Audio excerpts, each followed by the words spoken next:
Hey bees, I'm Marie from Humblebee and Me, and today we're making some highlighting moon drops. So if you love to wander the aisles of Sephora or Ulta, you will probably recognize the product that inspired these drops. They're crazy easy to make, and I really just want to encourage you to have fun. I'm giving you a base recipe and then some guidelines for just like going nuts. Just make your own, right? Take different colors and play, and it's awesome. It's really, really fun. So I thought I would show you a couple of the ones that I've already made and the different ways that I like to use them. And then we will dive into the DIY. So here's 3 different ones that I've made. They are sort of in the shimmery gold, bronze, champagne kind of color category, but you know, you can certainly do really any color you have. You're really only limited by basically the micas that you have. Yeah.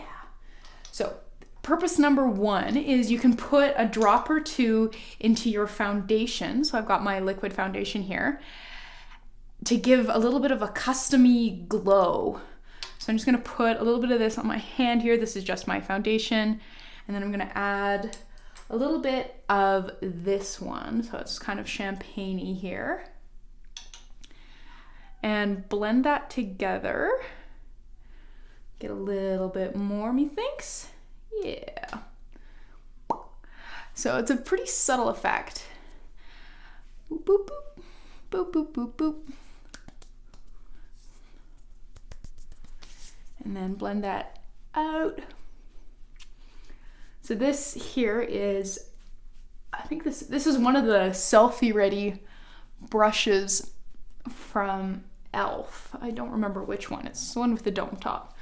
Might be foundation instead of powder, might be powder instead of foundation, but it's one of those two. And I really like all of these, all of their selfie ready brushes for applying foundation, sort of powder, liquid, whatever.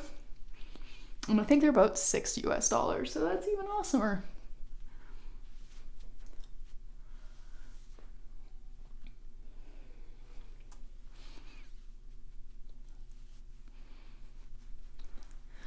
All right, so that just gives, I don't know, like a little bit of an extra glow. And so obviously if you wanted to give yourself a bit of a, you know, like a bronzer glow, you would add maybe like a bronzer one. That is totally up to you. And it's also a great way, you know, if say you're getting just like a little bit too tan for your foundation, you can just add a little bit of a bronzer one to sort of deepen it up a little bit. Or if you just want a bit of a sun-kissed all over look, it's a great way to kind of work that in. So that's one way to use them. Another way to use them is as just like a straight up highlighter on your face. So I'm gonna use the champagne one again here, grab a little bit with my finger and kind of do the cheekbones here. So you can see that that really, really catches the light. And under the brow.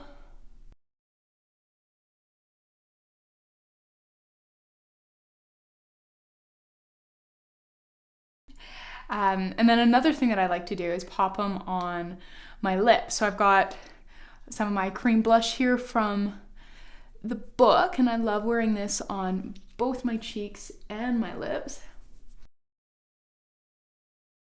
And once you've got a little bit of color on your lips, you can pop a little bit of this on top. So this one is number 9, so all the blends will be in the box below.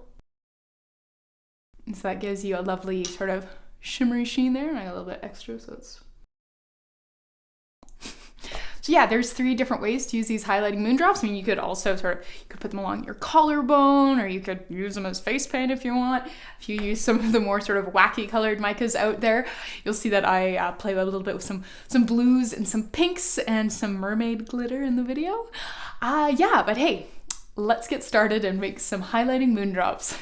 Also, if you really love homemade makeup and the idea of making your own makeup, then you should definitely check out my book. So this came out at the end of last year, December 27th, and it is a book entirely on how to make all your own makeup. And it's a lot like today's recipe in that I give you a lot of base recipes and then a lot of different color blends so that you can customize everything to your liking. So you can make your own foundation, and yes, I did make the foundation that I'm wearing today.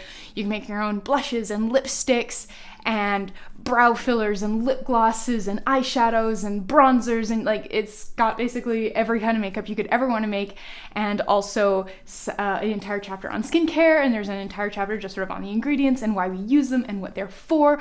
So yeah, I will put the link to this in the description box below, but I am crazy proud of this book, and if you love DIY makeup, it is awesome, and my Amazon reviewers agree with me.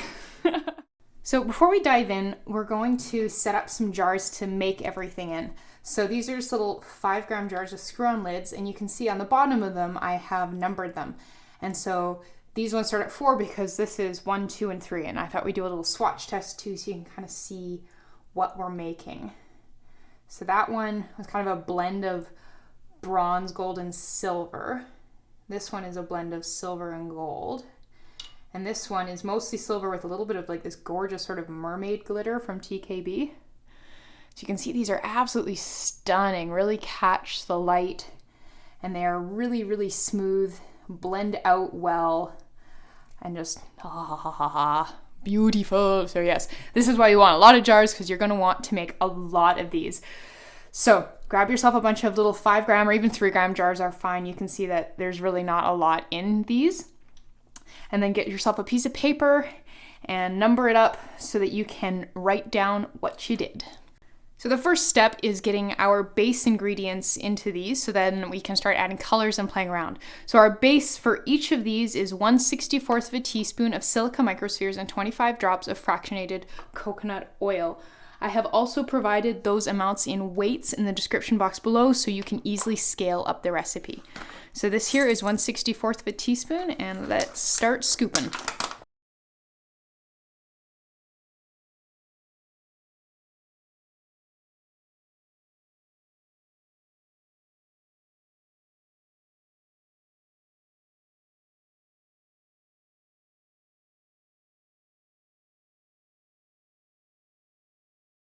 So that is our bases made up for all of our different to-be color blends. So let's start color blending.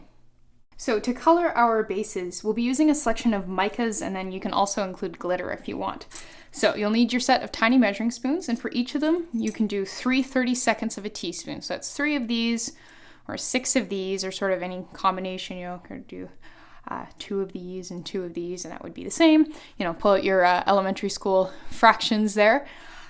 But yeah, basically just have fun. I have found that kind of more fleshy, toned micas tend to create the most wearable shades, so things that are in kind of the gold, bronze, beige, silver kind of realm. But I mean, there are so many micas out there. You can have a lot of fun with a lot of these other ones. You can try, you know, like little bits of deeper blues. Also, like this is that sort of mermaid glitter I was talking about. I really don't know if that's not what TKB calls it, but it just shimmers the most amazing sort of like sea green and almost like pinky purple notes depending on the light. It is beautiful. So this is fun.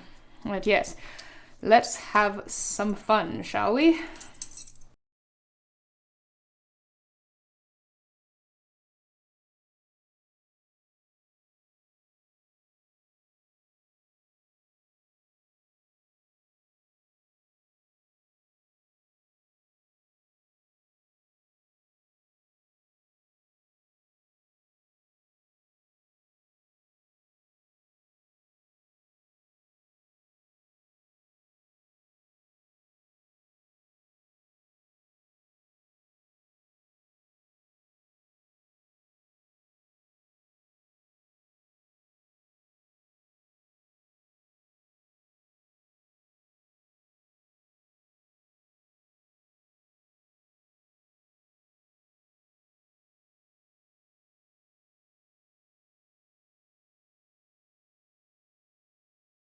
All right, and here's the fruits of our labor along with the notes so we know how to replicate them. So let's do a bit of swatching. We've got 1, 2, 3, 4, 5, 6, 7, 8, 9, 10, and I'll have all these amounts written out for you, so check the description box below.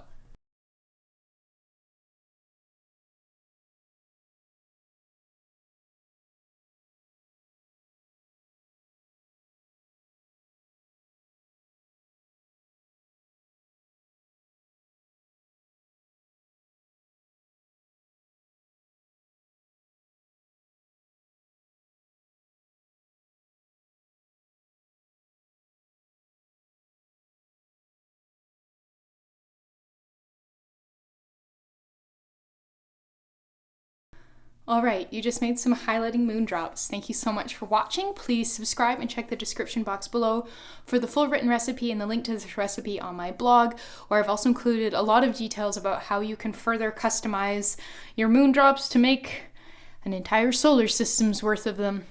All right, see you next time.